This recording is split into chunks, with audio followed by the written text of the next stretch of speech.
पौन सीसा बंदो बार बार जगदी बंदो बार बार जगदी।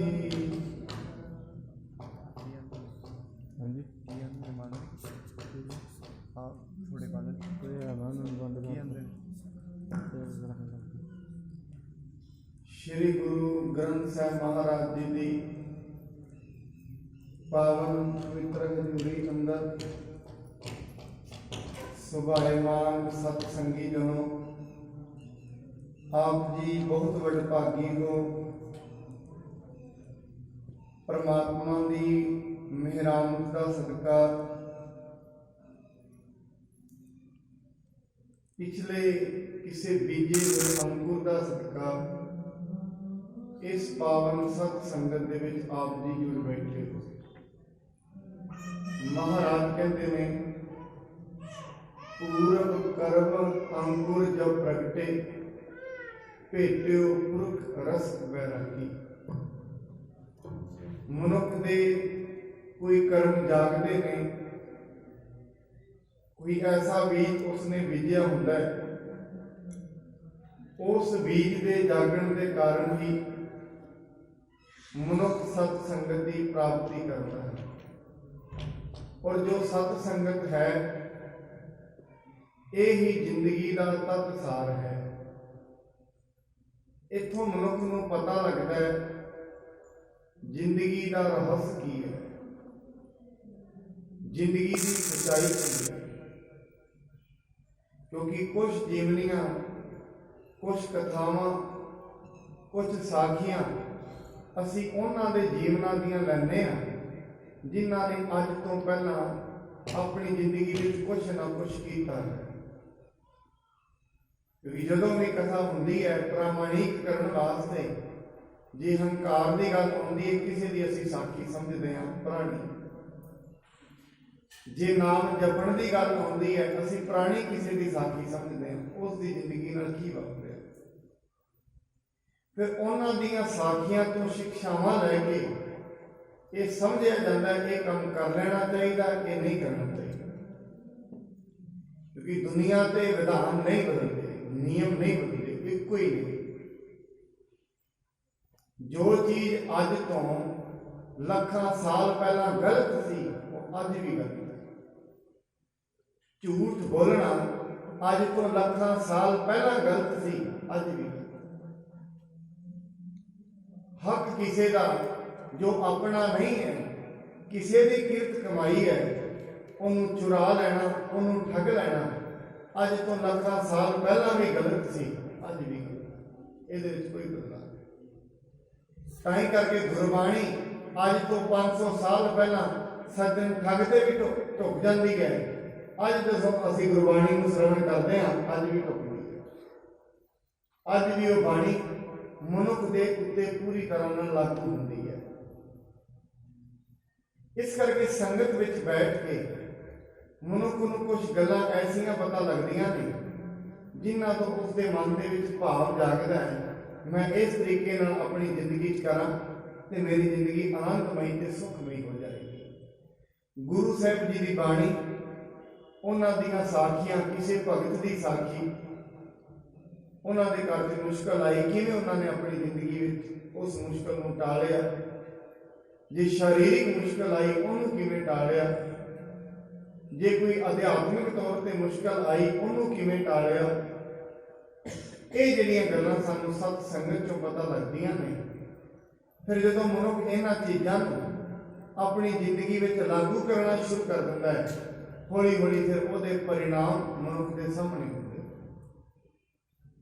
और मैं फिर ये बेनती करा, बड़ी बड़ी ये बेनती करी दी है, मनुख की जिंदगी में जो कुछ भी होंदा है हौली हौली आराम आराम नाल,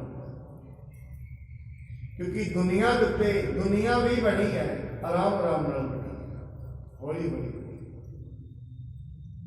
सहजता के नाल सब कुछ होंदा है दुनिया की सहजता नाल। तां ही कहा जाता है सहज रखो। जदों कोई अत्याचारी हो जाता है, सियाणे पुरुष ये कहते हैं थोड़ा सहज रखो। ये अत्याचार कर रहे हैं, सदा नहीं कर पाएगा। एक दिन परमात्मा का विधान ही ऐसा है, एक दिन पकड़ा जाएगा। इस करके महाराज जी तो यह भी कहते हैं, बहुत जतन करता बलवंत कारी, सेवंत सूरा चतुर दिशा, ओ वंत आज्ञा भगवान पुरखा नानक, कीटी सास अकरते। जे किते अपने जान दे विच बड़ा बलवान भी होए, जे उस परमात्मा की कृपा हो जाए, एक छोटी जी कीड़ी इड्डे बड़े सूरमे के साह खिंच लेंदी है। एक छोटी जी अपने आप दे विच मनुख दुनिया च बहुत वड्डा बनया फिरे, पर जिदन गिरन ते आउंदा है एक छोटा जिहा मनुख देख देगा। और ऐसा दुनिया दे विच बड़ी बड़ी होए होनी जिहड़ी हुंदी है, जे मनुख के सिर ते चढ़ जाए वो टलदी नहीं हुंदी। भावी नूं टालण वाला कोई नहीं। आपां कल तो ही बाबा प्रीति चंद की जिहड़ी करतूत श्रवण कर रहे हैं, इस तो यह लगता है उन्होंने सिर के उत्ते होनी चढ़ी हुई है, भावी चढ़ी हुई है। जदों भावी सिर ते चढ़ जाती है, होनी सिर ते चढ़ जाती है, मनुख नूं विखदा फिर कुछ नहीं। एक पांडवों के समय राजा परिषद होया, उन्होंने तो बाद राजा परिषद ऋषियों को पूछता है, होनी टल सकती है? होनी नहीं कि होनी को टालिया जा सकता है। ताई महाराज के चिंता की दी है, जो अनहोनी होए। अनहोना दुनिया से कुछ नहीं होना, जो होना है वही होना है। जो होना है वो होके रहना है, उन टालन वाला कोई नहीं। होनी नहीं टलती, होनी ये चढ़ी हुई है किसी भी चीज की, कला मौत दी नहीं। दुनियावी तौर पर कोई नुकसान होना है, बहुत वड्डा होना है, उन्होंने नहीं टलिया जा सकता। हाँ, मैं बड़ी बड़ी बेनती करता है, होनी तो नहीं टलती। वड्डी सारी कोई सूल हुई, वड्डी सारी कोई फांसी हुई, सूई दी सूल दी सूई तो जरूर बन सकती है। एक गल सूली दी सूल तो बन सकती है, वो भी किवें जे मनुख की परमात्मा के अगे बंदगी शुरू होता है, तां उवें वो कहता है, कहते होनी क्यों नहीं टलती? मैं टल जाऊंगा होनी, कहते नहीं टलेगी, मैं टल के उठाऊंगा। और ऋषि कहता है, अज तो 7वें दिन कश्यप नाग ने तेनों मारना, तेरी मौत हो जानी है। टाल सकते तो टाल दे, तो होनी टाल सकते हैं, टाल के घरों तुरया, सारे का सारा घर को समय लोहे का बनवा दिता, सारे विच आ बैठ गया। कहते मैं होनी टाल के उठावा, मिलता ही किसी को नहीं। बाहर की थां जो 7वां दिन चढ़िया, शाम जी का समा होने लगे, ऋषि आए ने, कहते बाहर ऋषि जी आए ने, फुल माला लैके आए ने, तुहाडी लंबी उम्र की कामना करना है, ठीक भेज दो। और ऋषि जी आए ने, ਉਹਦੇ ਵਿੱਚੋਂ माला पाई है, माले ਦੇ ਵਿੱਚ छोटा ਜਿਹਾ कीड़ा, ਉਹਨੂੰ ਕਸ਼ਯਪ ਨਾਗ ਕਹਿੰਦੇ ਸੀ। ਉਹ ਕੀੜਾ ਨਿਕਲਿਆ ਇੰਨਾ ਜ਼ਹਿਰੀਲਾ, छोटे ਜਿਹੇ ਕੀੜੇ ਨੇ ਸਾਂਭੇ, कीटी सास पकड़ मर गया। कहते तू होनी नूं टाल चलिया सी, होनी नहीं। इस करके महाराज ने चिंता ताकी कीजी है, जो अनहोनी। अनहोना इस दुनिया च कुछ भी नहीं होना, जो होना है वही होना है। जो होना है वो होके रहना है। बस ये होता है, परमात्मा मनुख नूं ये बल बख्श दिंदा है, वो फिर ऐसी होनी घटनावां दे विच अपने आप नूं डरांदा नहीं।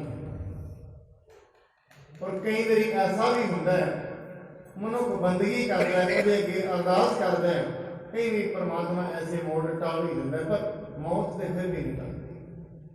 वो तो मनुख नूं पता ही है, परमात्मा भी नहीं टाल पाएगा। परमात्मा की मर्जी होए, पर मनुख ज्यादा दिन जीएगा की करेगा?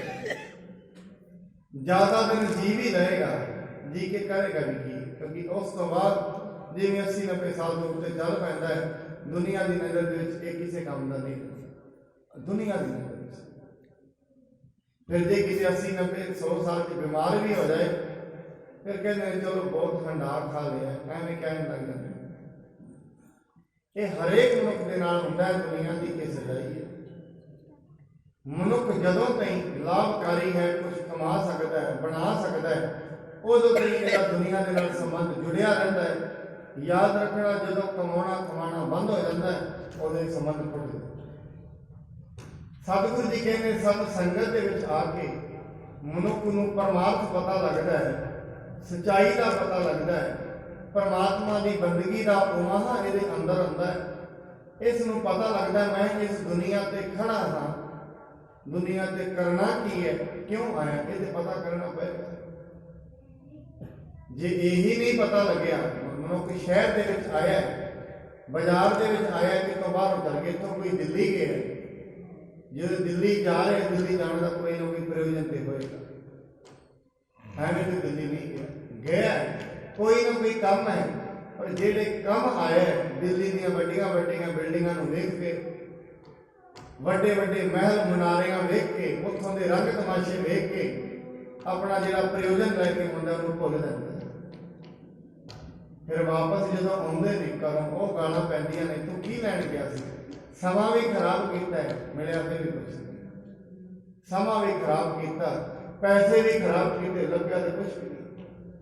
इन महाराज बाणी कहते जिस वखर को लैन तू आया, राम नाम संतन का, तज अभिमान लेहो मन मोल, राम नाम हिरदे में तोल। वखर का मतलब होता है सौदा। हे मनुख, जेड़े सौदे नूं इस दुनिया विच लैण आए हैं, ओदी खोज कर, ओदा पता कर, वो सौदा कित्थों मिलता है, उन्होंने वपारन का यतन कर, उन्होंने खरीदण का यतन कर। आओ हुण जिवें अगे कथा चलती है, गुरु साहब जी ने जिहड़ा तिलक है गुरियाई का, गुरु अर्जन साहब जी ने लगा दिता है। हुण गुरु अर्जन साहब जी नाल बाबा प्रीति चंद जी की विचार वटांदरा करते हैं, की गल्लां करते हैं, उन्होंने श्रवण करिए। आरंभ करने तो पहला गुरु जी वालों बख्शे हुए पावन गुरु मंत्र नाल सांझ पाइए। सतनाम श्री वाहेगुरु साहिब जी, सतनाम श्री वाहेगुरु साहिब जी।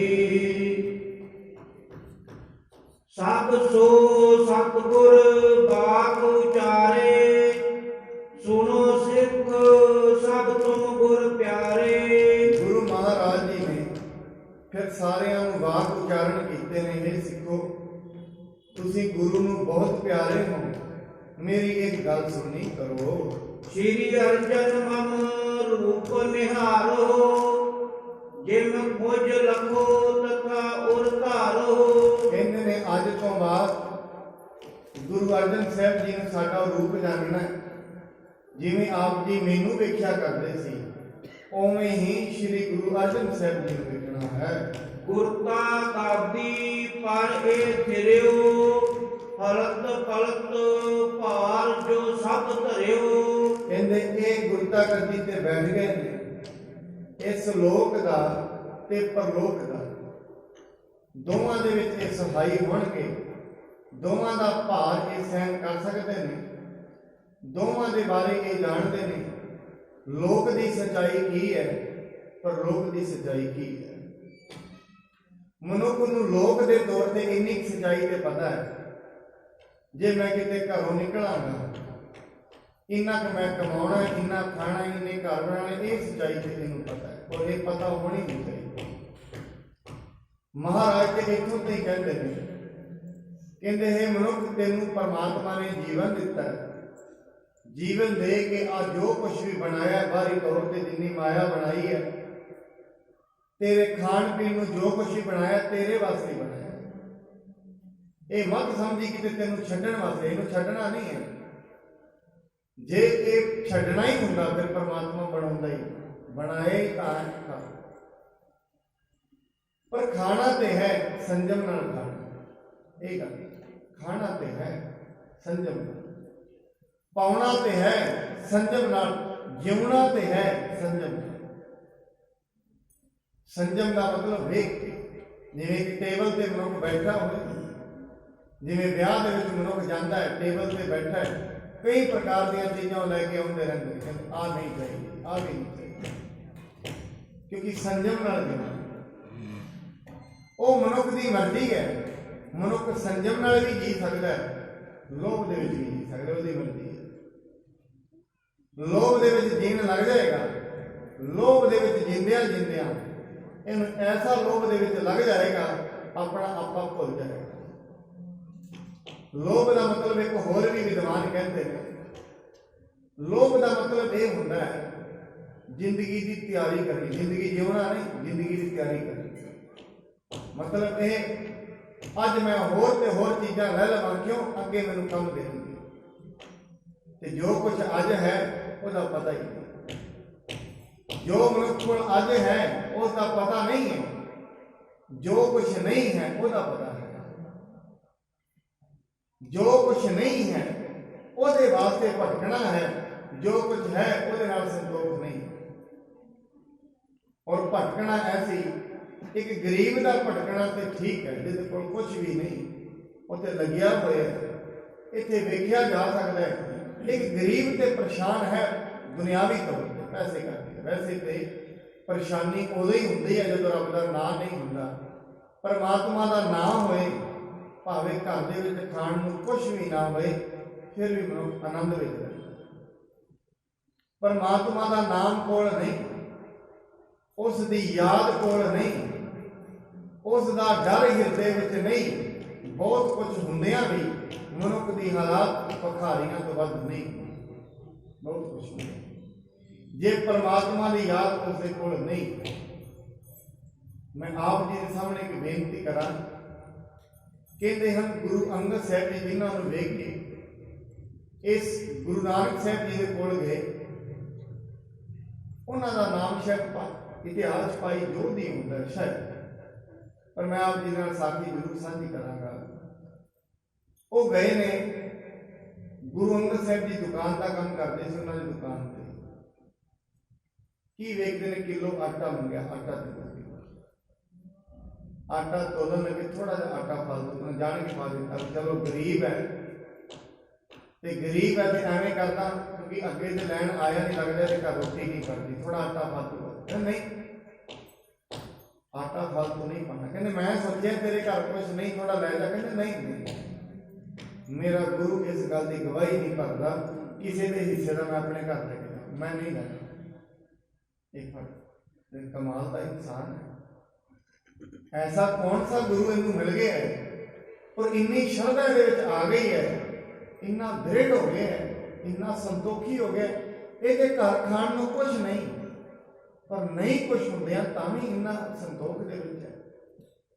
वो किलो आटा लैके चल पे, जाके घर दी एक छोटा जा बच्चा हजे दुध ही पींदा है बच्चा, आपने तो कर दी है, अर्जुन कहता रोटियां पकाओ, 4-5 रोटियां उन्हें पका लिया, उन्हें इन्नियां बनिया 5 रोटियां पकाइया जिन्नियां भी बनिया। और थोड़े जे आटे तो 5 रोटियां बनिया, इन्ने दे रोटियां बना के तैयार ने, कहते 5 बन गई ने। घर की कहती है 3 तुसीं खा लो तो 2 मैं खा लो, नहीं नहीं तू बच्चे भी दुध पियाना, 3 तू खा 2 मैं खा। इस गल से उन्होंने विचार बिठाना, अजे रोटियां 3-4 बस और कुछ नहीं करते, इसे तो आपस में संतोष। इन्ने दे विच एक भखारी आ गया, उन्होंने घर ही नहीं, वो कहते चलो अपना रोला खत्म हो गया, वो बाहर आ गया है, एक ओनू दे देने 2 हो जाएंगे, चलो ठीक। वो भी कहता सारे पिंड में मंग के आया, किसी ने खाण को कुछ भी नहीं दिता, फिर मैं देखा चल ये घर ही चल हुण नाल भाई लैणा जी वो भी पिछे पिछे कहते वेख रहे हैं, वो जाके जी रोटी है उन्होंने दिती, एक खाधी, कहते एक नाल फकीर का कुछ भी नहीं बने, एक होर दे।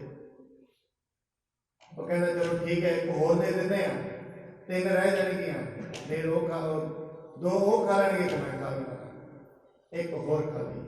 वो कहता हजे भी कुछ नहीं बना, एक होर 2 रह गए, 2 खा के एक होर उन्हें ले ली, 1 रह गई।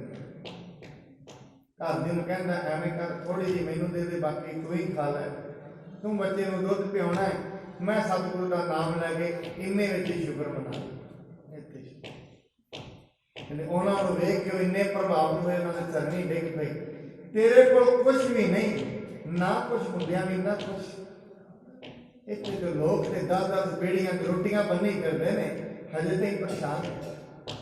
ਔਰ ਮੈਂ ਬਾਣੀ ਦੇ ਵਿੱਚ ਹੀ ਮਹਾਰਾਜ ਮਾਨ ਬੇਨਤੀ ਕਰਦੇ ਨੇ, ਕਹਿੰਦੇ ਐਸਾ ਹੋ ਸਕਦਾ ਹੈ, ਕਹਿੰਦੇ ਜਿਹਦੇ ਮਨੁੱਖ ਦੇ ਦੋਸਤ ਵੀ ਕੋਈ ਨਾ ਹੋਏ, ਮਿੱਤਰ ਨਾ ਇੱਕ ਧਨ ਰੂਪ ਹੀ, ਜਿਹਨੂੰ ਕਹਿੰਦੇ ਨੇ ਕਿਛ ਸਾਗ ਨਾ ਸੁਣਨਾ, ਰਾਜਾ ਸਕਦੀ ਸ੍ਰਿਸ਼ਟ ਕਾ ਹਰ ਨਾਮ ਮਨ। ਜਿਹਦੇ ਕੋਲ ਨਾ ਦੋਸਤ ਨੇ ਨਾ ਮਿੱਤਰ ਨੇ, ਰੂਪ ਵੀ ਕੋਈ ਨਹੀਂ, ਪੈਸਾ ਵੀ ਕੋਈ ਨਹੀਂ, ਸਾਰੀ ਸ੍ਰਿਸ਼ਟੀ ਦਾ ਰਾਜਾ ਹੈ। ਕਿਉਂ? ਸਾਧ ਸੰਗਤ ਸੰਤੋਖ ਆ ਜਾਏ, 1 ਰੁਪਈਏ ਤੇ ਆ ਸਕਦਾ ਹੈ, ਸੰਤੋਖ ਨਾ ਆਏ 1000 ਕਰੋੜ ਤੇ ਵੀ ਨਹੀਂ। ਔਰ ਮੈਂ ਫਿਰ ਬੇਨਤੀ ਕਰਦੇ ਹਾਂ, ਮਹਾਰਾਜ ਇਹ ਨਹੀਂ ਕਹਿੰਦੇ ਤੂੰ ਕਮਾ ਨਾ, ਕਮਾਉਣਾ ਤੇਰਾ ਧਰਮ ਹੈ, ਪਰ ਕਮਾਉਣਾ ਧਰਮ ਦਾ ਹੋਵੇ, ਅਧਾਰਮਿਕ ਨਾ ਹੋਵੇ। ਐਸਾ ਨਾ ਹੋਵੇ ਜੋ ਤੂੰ ਕਮਾ ਰਿਹਾ ਕੋਈ ਤੇਰੇ ਵਾਸਤੇ ਅਧਰਮ ਬਣ ਜਾਏ, ਐਸਾ ਨਾ ਹੋਵੇ। ਕਮਾਉਣਾ ਵੀ ਧਰਮ ਦਾ ਹੋਣਾ ਚਾਹੀਦਾ, ਕਿਰਤ ਵੀ ਧਰਮ ਦੀ ਹੋਣੀ ਚਾਹੀਦੀ। ਇਸ ਕਰਕੇ ਗੁਰੂ ਸਾਹਿਬ ਜੀ ਮਹਾਰਾਜ, ਬਾਬਾ ਪ੍ਰੀਤੀ ਤੇ ਗੁਰੂ ਸਾਹਿਬ ਜੀ ਨੇ ਕਿਹਾ ਕਿ ਭਾਈ ਅੱਜ ਤੋਂ ਬਾਅਦ ਗੁਰੂ ਅਰਜਨ ਸਾਹਿਬ ਜੀ ਮਹਾਰਾਜ, ਇਹਨਾਂ ਨੂੰ ਤੁਸੀਂ ਗੁਰੂ ਮੰਨਣਾ ਹੈ, ਇਹਨਾਂ ਦੀ ਗੱਲ ਨੂੰ ਹੀ ਮੰਨਣਾ ਹੈ। ਸੰਗਤ ਕੋ ਦੁਖ ਪਾਰ ਉਤਾਰੈ, ਕਾਰਜ ਅਨੇਕ ਜਗਤ ਮੈਂ ਸਾਰ ਹੈ। ਇਹ ਸੰਗਤ ਦੇ ਦੁੱਖ ਨੂੰ ਦੂਰ ਕਰਨਗੇ, ਔਰ ਜਗਤ ਦੇ ਵਿੱਚ ਜਿੰਨੇ ਵੀ ਕਾਰਜ ਹਨ, ਸਾਰਿਆਂ ਦੇ ਕਾਰਜ ਸਵਾਰ ਸਕਦੇ ਹਨ। ਉਠੋ ਸਕਲ ਬੰਧਨ ਇਸ ਕੀਜੈ, ਨਾਨਾ ਭਾਂਤੋ ਪਾਇਨ ਦੀਜੈ। ਇਸ ਕਰਕੇ ਸਾਰਿਆਂ ਨੂੰ ਕਹਿੰਦੇ ਉਠੋ, ਹੁਣ ਸਾਰੇ ਜਣੇ ਉੱਠ ਕੇ ਇਹਨਾਂ ਨੂੰ ਮੱਥਾ ਟੇਕੋ। ਜੋ ਜੋ ਵੀ ਤੁਸੀਂ ਉਪਹਾਰ ਲੈ ਕੇ ਆਏ ਹੋ, ਜੋ ਜੋ ਵੀ ਭੇਟਾਵਾਂ ਤੁਹਾਡੇ ਕੋਲ ਹਨ, ਉਹ ਇਹਨਾਂ ਨੂੰ ਅਰਪਣ ਕਰ ਦਿਓ। ਸੁਣ ਸਤਿਗੁਰ ਕੇ ਬਚਨ ਆਨੰਦੇ, ਬੋਲਤ ਜੈ ਜੈਕਾਰ ਬਿਨੰਦੇ। ਗੁਰੂ ਸਾਹਿਬ ਮਹਾਰਾਜ ਜੀ ਇਹ ਆਨੰਦ ਭਰੇ ਬਚਨ ਸੁਣ ਕੇ ਸਾਰੀ ਸੰਗਤ ਜੈ ਜੈਕਾਰ ਕਰ ਰਹੀ ਹੈ। ਗੁਰੂ ਰਾਮਦਾਸ ਮਹਾਰਾਜ ਜੀ ਨੂੰ ਜੈ ਜੈਕਾਰ ਕਰ ਰਹੀ ਹੈ। ਜਥਾ ਸ਼ਕਤ ਧਰ ਨਿਕਟ ਅਕੋਰ, ਨਮਸਕਾਰ ਕੀ ਨਸਕਾਰ ਜੋਰ। ਜਿੰਨੀਆਂ ਵੀ ਜਿਹਦੇ ਕੋਲ ਸਮਰੱਥਾ ਸੀ, ਆਪਣੀ ਆਪਣੀ ਸਮਰੱਥਾ ਦੇ ਅਨੁਸਾਰ ਸਭ ਨੇ ਗੁਰੂ ਸਾਹਿਬ ਜੀ ਨੂੰ, ਗੁਰੂ ਅਰਜਨ ਸਾਹਿਬ ਜੀ ਅੱਗੇ ਮੱਥਾ ਟੇਕਿਆ, ਭੇਟਾਵਾਂ ਰੱਖ ਦਿੱਤੀਆਂ ਹਨ। ਉਤਸਵ ਸਭ ਸਿੱਖਨ ਮੈਂ ਹੋਵਾ, ਸ੍ਰੀ ਅਰਜਨ ਰਵ ਉਦਯੰਤ ਜੋਵਾ। ਸਾਰੇ ਸਿੱਖਾਂ ਦੇ ਵਿੱਚ ਬਹੁਤ ਭਾਰੀ ਉਤਸ਼ਾਹ ਹੋ ਰਿਹਾ ਹੈ। ਗੁਰੂ ਅਰਜਨ ਸਾਹਿਬ ਜੀ ਮਹਾਰਾਜ ਨਵੇਂ ਸੂਰਜ ਦੇ ਰੂਪ ਵਿੱਚ ਪ੍ਰਕਾਸ਼ਮਾਨ ਹੋ ਗਏ ਹਨ। ਜਿਵੇਂ ਸੂਰਜ ਜਦੋਂ ਚੜ੍ਹਦਾ ਹੈ ਦੁਨੀਆ ਦੇ ਉੱਤੇ ਅੰਧੇਰਾ ਖਤਮ ਕਰ ਦਿੰਦਾ ਹੈ, ਐਵੇਂ ਗੁਰੂ ਦੇ ਸ਼ਬਦ, ਗੁਰੂ ਦੀ ਬਾਣੀ ਮਨੁੱਖ ਦੇ ਮਨ ਦੇ ਵਿੱਚ ਜਿਹੜਾ ਅਗਿਆਨ ਦਾ ਅੰਧੇਰਾ ਹੈ ਉਹਨੂੰ ਦੂਰ ਕਰਦੀ ਹੈ। ਬਾਣ ਸੁਖਮਨੀ ਸਾਹਿਬ ਦੇ ਵਿੱਚ ਮਹਾਰਾਜ ਕਹਿੰਦੇ ਨੇ, ਜਿਵੇਂ ਹਨੇਰੇ ਦੇ ਵਿੱਚ ਦੀਪਕ ਜਿਹੜਾ ਹੁੰਦਾ ਹੈ, ਉਹ ਦੀਪਕ ਚਾਨਣ ਕਰ ਦਿੰਦਾ ਹੈ, ਬਾਣੀ ਦੇ ਸ਼ਬਦ ਮਨੁੱਖ ਦੀ ਮਾੜੀ ਮਤ ਨੂੰ ਦੂਰ ਕਰਕੇ ਇਸ ਦੇ ਅੰਦਰ ਗਿਆਨ ਦਾ ਪ੍ਰਕਾਸ਼ ਕਰ ਦਿੰਦੇ ਹਨ। ਦਾਸ ਕਮਾਰਸ ਬਿਕਸੇ ਬ੍ਰਿੰਦ, ਜਗ ਆਸੀ ਗਨ ਮੁਦਤ ਮਲਿੰਦ। ਸੇਵਕ ਰੂਪੀ ਜਿਹੜੇ ਕਮਲ ਫੁੱਲ ਹਨ ਉਹ ਬੜੇ ਖਿੜੇ ਨੇ, ਤੇ ਜਿਹੜੇ ਜਿਗਿਆਸੂ ਨੇ ਆਪਣੇ ਆਪਣੇ ਸਵਾਲਾਂ ਦੇ ਜਵਾਬ ਲੈਣ ਲਈ ਗੁਰੂ ਜੀ ਦੇ ਸਾਹਮਣੇ ਆਉਂਦੇ ਨੇ, ਉਹ ਵੀ ਬੜੇ ਖੁਸ਼ ਹੋ ਰਹੇ ਹਨ। ਮਹਾਦੇਵ ਪ੍ਰਿਥੀਏ ਔਰ ਆਸਾ, ਪ੍ਰਮਤਮ ਜੁਤ ਇਹ ਨਿਸ਼ਾ ਬਿਨਾਸਾ। ਹੁਣ ਬਾਬਾ ਪ੍ਰੀਤੀ ਚੰਦ ਅਤੇ ਮਹਾਦੇਵ ਜੀ ਦੇ ਵਿੱਚ ਜੋ ਆਸ਼ਾ ਲੱਗੀ ਹੋਈ ਸੀ, ਭਰਮ ਲੱਗਿਆ ਹੋਇਆ ਸੀ ਵੀ ਅਸੀਂ ਗੁਰੂ ਬਣਾਂਗੇ, ਉਹ ਖਤਮ ਹੋ ਗਿਆ। ਇਹ ਉਹਨਾਂ ਨੂੰ ਭਰਮ ਸੀ, ਕਿਉਂ ਅਸੀਂ ਵੱਡੇ ਹਾਂ। ਇਹ ਜਿਹੜਾ ਭਰਮ ਹੈ ਇਹ ਟੁੱਟ ਗਿਆ ਹੈ। ਇਨਕੇ ਪੰਖੀ ਉਡਗਨ ਦੂਰੇ, ਨਿੰਦਕ ਪੇਚਕ ਮੁਖ ਦ੍ਰਿੜ ਜੂਰੇ। ਇਹਨੇ ਉਹਨਾਂ ਦੇ ਪੰਖੀ ਤਾਰੇ ਜਿਹੜੇ ਨੇ ਉਹ ਛੁਪ ਗਏ ਹਨ, ਤੇ ਨਿੰਦਕ ਉੱਲੂਆਂ ਦੇ ਜਿਹੜੇ ਮੂੰਹ ਨੇ, ਨੇਤਰ ਨੇ, ਉਹ ਬੰਦ ਹੋ ਗਏ ਨੇ। ਕਿਉਂਕਿ ਜਿਹੜੇ ਨਿੰਦਕ ਸਨ ਗੁਰੂ ਅਰਜਨ ਸਾਹਿਬ ਜੀ ਦੇ, ਉਹ ਵੀ ਇਹੀ ਸੋਚਦੇ ਸਨ ਜਿਹੜੀ ਗੁਰਤਾ ਗੱਦੀ ਹੈ ਉਹ ਤੇ ਬਾਬਾ ਪ੍ਰਿਥੀ ਚੰਦ ਜੀ ਨੂੰ ਹੀ ਮਿਲਣੀ ਹੈ। ਪ੍ਰੀਤੀ ਚੰਦ ਦੁੱਤ ਚੰਦ ਮਨਿੰਦ, ਹੀਕੋ ਪਰਿਓ ਤਿਸੀ ਛਿਨ ਮੰਦ। ਕਹਿੰਦੇ ਪ੍ਰਿਥੀ ਚੰਦ ਚੰਦਰਮਾ ਵਰਗੀ ਸੁੰਦਰਤਾ ਉਸ ਵੇਲੇ ਫਿੱਕੀ ਪੈ ਗਈ ਹੈ, ਜਿਵੇਂ ਸਾਰੇ ਲੋਕ ਉਹਨਾਂ ਨੂੰ ਬੜੀਆਂ ਉਪਾਇਨ ਕਰਦੇ ਹੁੰਦੇ ਸਨ। ਹੁਣ ਸਾਰੀ ਜਿਹੜੀ ਉਹਨਾਂ ਦੀ ਮਾਣ ਮਰਿਆਦਾ ਹੈ ਉਹ ਫਿੱਕੀ ਪੈ ਚੁੱਕੀ ਹੈ। ਜਰ ਬਰ ਗਇਓ ਅਧਿਕ ਦੁਖ ਪਾਵਤ, ਨੀਵ ਗਰੀਬ ਕਰ ਬਸ ਨਾ ਬਸਾਵਤ। ਅਸਲ ਦੇ ਵਿੱਚ ਉਹ ਹਿਰਦੇ ਦੇ ਵਿੱਚੋਂ ਸੜ ਪੜ ਗਏ, ਸਿਰਫ ਉਹਨਾਂ ਦੀ ਪਾਰ ਨਹੀਂ ਵਸਾ ਰਹੀ, ਕੁਛ ਉਹਨਾਂ ਦੀ ਪਾਰ ਚੱਲ ਨਹੀਂ ਰਹੀ ਹੈ, ਬਾਕੀ ਉਹਨਾਂ ਵਿੱਚ ਨਹੀਂ ਰਹੀ। ਹਿਰਦੇ ਦੇ ਵਿੱਚ ਹਮੇਸ਼ਾ ਹੀ ਕ੍ਰੋਧ ਧਾਰਨ ਕਰੀ ਬੈਠੇ ਨੇ ਔਰ ਇਹ ਸਮਝਦੇ ਨੇ ਕਿਉਂਕਿ ਬੜੇ ਲੰਮੀ ਇੱਛਾ ਲਾਈ ਹੋਈ ਸੀ ਮੈਨੂੰ ਇਹ ਚੀਜ਼ ਮਿਲੇਗੀ। ਔਰ ਅਸਲ ਦੇ ਵਿੱਚ ਇੱਛਾਵਾਂ ਹੀ ਮਨੁੱਖ ਨੂੰ ਦੁੱਖ ਦਿੰਦੀਆਂ ਨੇ। ਜਦੋਂ ਮਨੁੱਖ ਕਿਸੇ ਮਨੁੱਖ ਤੋਂ ਆਸ ਲਾ ਲੈਂਦਾ ਹੈ, ਉਹ ਮਨੁੱਖ ਆਸ ਪੂਰੀ ਨਾ ਕਰੇ, ਫਿਰ ਉਹ ਮਨੁੱਖ ਨੂੰ ਗਾਲਾਂ ਦੇਣੀਆਂ ਸ਼ੁਰੂ ਕਰਦਾ। ਅਸਲ ਦੇ ਵਿੱਚ ਆਸ ਮਨੁੱਖ ਰੋਜ਼ ਹੀ ਲਾਉਂਦਾ ਹੈ, ਕਦੇ ਕਿਸੇ ਤੋਂ ਲਾਈ ਹੋਈ ਹੈ, ਕਦੀ ਕਿਸੇ ਤੋਂ ਲਗਾਈ ਹੋਈ ਹੈ। ਇਹ ਮਨੁੱਖ ਦੀਆਂ ਆਸਾਂ ਦੁਨੀਆ ਤੋਂ ਲੱਗੀਆਂ ਹੋਈਆਂ ਨੇ। ਆਸਾਂ ਜਦੋਂ ਟੁੱਟਦੀਆਂ ਨੇ ਫਿਰ ਦੁੱਖ ਹੁੰਦਾ ਹੈ। ਔਰ ਆਸਾਂ ਵੀ ਬੜੀਆਂ ਵੱਡੀਆਂ ਵੱਡੀਆਂ ਨੇ, ਛੋਟੀਆਂ ਨਹੀਂ। ਆਸਾਂ ਤੇ ਮਨੁੱਖ ਦੀ ਬਹੁਤ ਵੱਡੀ ਹੈ। ਮਹਾਰਾਜ ਤੇ ਕਹਿੰਦੇ ਨੇ ਮਨੁੱਖ ਇੱਥੋਂ ਦੀ ਵੀ ਇੱਛਾ ਕਰ ਲੈਂਦਾ ਹੈ, ਮੇਰੀ 4 ਜੁਗਾਂ ਦੀ ਉਮਰ ਹੁੰਦੀ, ਇੱਥੋਂ ਤੇ ਮਨੁੱਖ ਦੀ ਇੱਛਾ ਤੇ ਇੱਥੋਂ ਤੇ ਇੰਦੀ ਹੈ 9 ਖੰਡਾਂ ਦੇ ਵਿੱਚ ਮੇਰਾ ਹੀ ਨਾਮ ਕਰਨਾ ਚਾਹੀਦਾ। ਇਸ ਕਰਕੇ ਅੱਜ ਦੀ ਦੁਨੀਆ ਦੇ ਵਿੱਚ ਹਰੇਕ ਮਨੁੱਖ ਆਪਣਾ ਪ੍ਰਭਾਵ ਪਾਉਣਾ ਚਾਹੁੰਦਾ ਹੈ ਕਿਸੇ ਨਾ ਕਿਸੇ ਤਰੀਕੇ ਨਾਲ।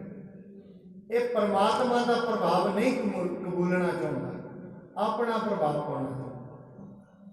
ਜਿਹੜੇ ਪਰਮਾਤਮਾ ਦਾ ਪ੍ਰਭਾਵ ਕਬੂਲ ਜਾਂਦੇ ਨੇ ਉਹਨਾਂ ਨੂੰ ਫਿਰ ਅੱਜ ਜਿੰਨੀ ਪ੍ਰਕਿਰਤੀ ਹੈ ਸਭ ਵਿੱਚ ਕੋਈ ਹੱਸਦਾ ਨਜ਼ਰ ਆਉਂਦਾ। ਜਿੰਨੇ ਸੂਰਜ ਚੰਦਰਮਾ ਨੇ ਹੈਰਾਨ ਹੋ ਜਾਂਦੇ ਨੇ ਵੇਖ ਕਮਾਲ ਦੀ ਗੱਲ ਹੈ।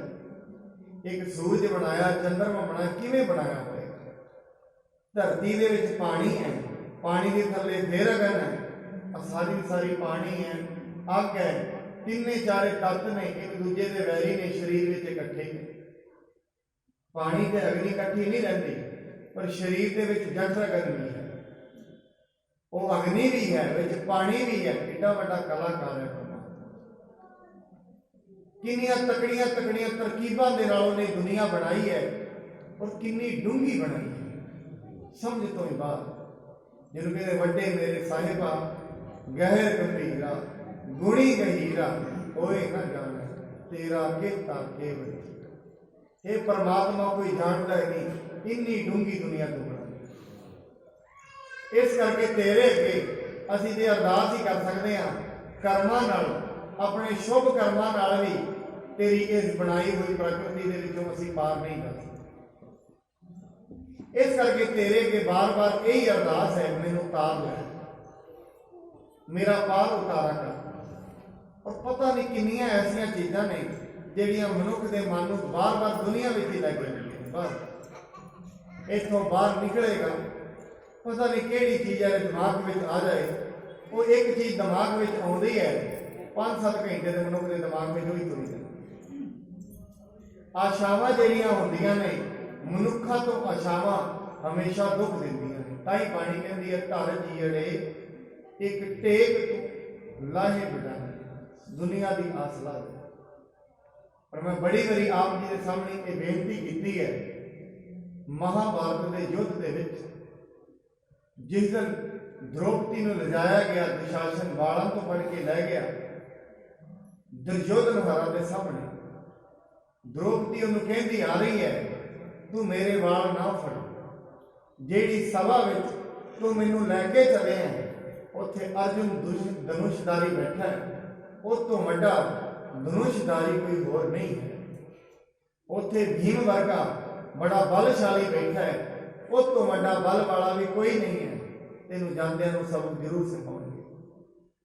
ਉਹਨੂੰ ਆਸ ਸੀ ਆਪਣੇ ਪਤੀ, ਗਈ ਜਾਂਦਿਆਂ ਪਾਂਡਵਾਂ ਨੇ ਅੱਖਾਂ ਨੀਵੀਆਂ ਕਰ ਕੀ ਬਸ ਇਕੱਲੇ ਵੇਚ ਚੁੱਕੇ ਸੀ, ਦਾਅ ਤੇ ਲਾ ਚੁੱਕੇ ਸੀ।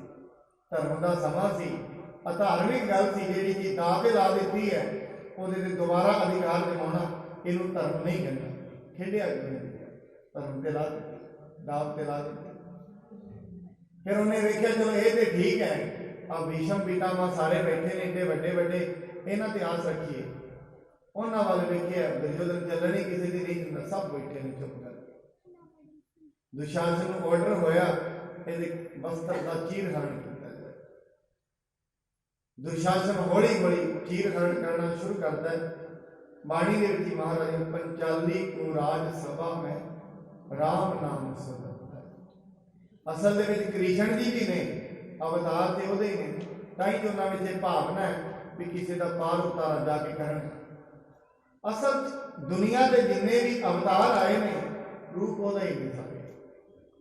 ਸਮੇਂ ਦੇ ਹਿਸਾਬ ਨਾਲ ਜਿੰਨਾ ਜਿੰਨਾ ਲੋੜ ਸੀ ਉਹਨਾਂ ਗਿਆਨ ਨੂੰ ਲੈ ਕੇ ਆਏ, ਜਿੰਨਾ ਜਿੰਨਾ ਲੋੜ ਸੀ। ਉਹ ਦੁਬਾਰਾ ਫਿਰ ਭਾਈ ਗੁਰਦਾਸ ਜੀ ਕਹਿੰਦੇ ਨੇ ਕੱਪੜ ਕੋਟ ਉਸਾਰਿਆ ਥੱਕੇ ਦੂਤ ਨਾ ਪਾਰ ਵਸੰਦੇ। ਹਜ਼ਾਰਾਂ ਮਣ ਕੱਪੜਾ ਦੁਬਾਰਾ ਚੜ ਗਿਆ, ਹਜ਼ਾਰਾਂ ਮਣ ਜਿਹੜਾ ਕੱਪੜਾ ਹੈ ਉਸਾਰ ਦਿੱਤਾ, ਦੂਤ ਵੀ ਥੱਕ ਗਏ। ਹੁਣ ਸ਼੍ਰੀ ਕ੍ਰਿਸ਼ਨ ਜੀ ਨੂੰ ਉਹ ਸਵਾਲ ਕਰਦੀ ਹੈ, ਮੇਰਾ ਤੇ ਚੀਰਹਰਣ ਹੋ ਚੱਲਿਆ ਸੀ, ਤੁਸੀਂ ਪਹਿਲਾਂ ਕਿਉਂ ਨਹੀਂ ਆਏ? ਹੁਣ ਉਹ ਕਹਿੰਦੇ ਨੇ ਪਰਮਾਤਮਾ ਅਸਲ ਦੇ ਵਿੱਚ ਮਨੁੱਖ ਦੀ ਮਦਦ ਉਦੋਂ ਹੀ ਕਰਦਾ ਹੈ ਜਦੋਂ ਮਨੁੱਖ ਚਾਰੇ ਬੰਨੇ ਤੋਂ ਹਥਿਆਰ ਸੁੱਟ ਕੇ ਪਰਮਾਤਮਾ ਦੇ ਅੱਗੇ ਹਥਿਆਰ ਡਾਲ ਦੇ, ਉਦੋਂ ਤੋਂ ਹੀ ਹੁੰਦੀ। ਕਹਿੰਦੇ ਦ੍ਰੋਪਦੀ ਪਹਿਲਾਂ ਤੇ ਤੈਨੂੰ ਆਸ ਆਪਣੇ ਪਤੀਆਂ ਤੋਂ ਸੀ, ਫਿਰ ਭੀਸ਼ਮ ਪਿਤਾਮਹ ਹੋਣਾ ਤੋਂ, ਤੀਜੇ ਨੰਬਰ ਤੇ ਤੂੰ ਮੈਨੂੰ ਯਾਦ ਕੀਤਾ, ਤੀਜੇ ਤੇ ਮੈਂ। ਮਨੁੱਖ ਦੀ ਜ਼ਿੰਦਗੀ ਵਿੱਚ ਵੀ ਇਹੀ ਗੱਲ ਹੈ, ਜਦੋਂ ਤੇ ਮਨੁੱਖ ਦੇ ਅੰਦਰ ਦੁਨੀਆ ਦੀਆਂ ਆਸ਼ਾਵਾਂ ਬਣੀਆਂ ਹੋਈਆਂ ਨੇ ਉਦੋਂ ਤੇ ਇਹਨੂੰ ਪਰਮਾਤਮਾ ਤੇ ਆਸ਼ਾ ਨਹੀਂ। ਇਸ ਕਰਕੇ ਮਹਾਰਾਜ ਕਹਿੰਦੇ ਨੇ ਪਰਮਾਤਮਾ ਤੇ ਉਹਨਾਂ ਦੀ ਮਦਦ ਕਰਦਾ ਹੈ ਜਿਹੜੇ ਉਹਦੀ ਸ਼ਰਨ ਵਿੱਚ ਆ ਜਾਂਦੇ। ਜੋ ਸ਼ਰਨ ਆਵੈ ਤੇ ਸਕੰਠ ਲਾਵੈ ਇਹ ਬਿਰਧ ਸੁਆਮੀ ਸੰਤਾ। ਪਰਮਾਤਮਾ ਦਾ ਇਹ ਸੁਭਾਅ ਹੈ, ਜਿਹੜੇ ਉਹਦੀ ਸ਼ਰਨ ਦੇ ਵਿੱਚ ਆ ਜਾਂਦੇ ਨੇ ਉਹਨਾਂ ਨੂੰ ਗਲ ਨਾਲ ਸ਼ਰਨ ਵਿੱਚ ਆਏ। ਸ਼ਰਨ ਆਉਣ ਦਾ ਮਤਲਬ ਸਿਰਫ ਤੇ ਸਿਰਫ ਉਹਨੂੰ ਮੱਥਾ ਟੇਕਣਾ ਨਹੀਂ ਹੈ। ਸ਼ਰਨ ਆਉਣ ਦਾ ਮਤਲਬ ਇਹ ਮੰਨ ਲੈਣਾ ਮੇਰੀ ਬੁੱਧੀ ਖਤਮ, ਮੈਂ ਕੁਛ ਵੀ ਨਹੀਂ। हे ਪਰਮਾਤਮਾ ਮੇਰੇ ਅੰਦਰ ਜਿੰਨੀ ਸ਼ਕਤੀ ਹੈ ਉਹ ਖਤਮ, ਮੈਂ ਕੁਛ ਵੀ ਨਹੀਂ ਹਾਂ, ਇਹ ਮੰਨ ਲੈਣਾ। ਸਭ ਕੁਛ ਤੂੰ ਹੀ ਹੈ, ਮੇਰਾ ਮੁਝ ਮੈਂ ਕਿਛ ਨਹੀਂ, ਜੋ ਕਿਛ ਹੈ ਸੋ ਤੇਰਾ, तेरा तुझको सौंपते क्या लगे, मेरा कुछ नहीं।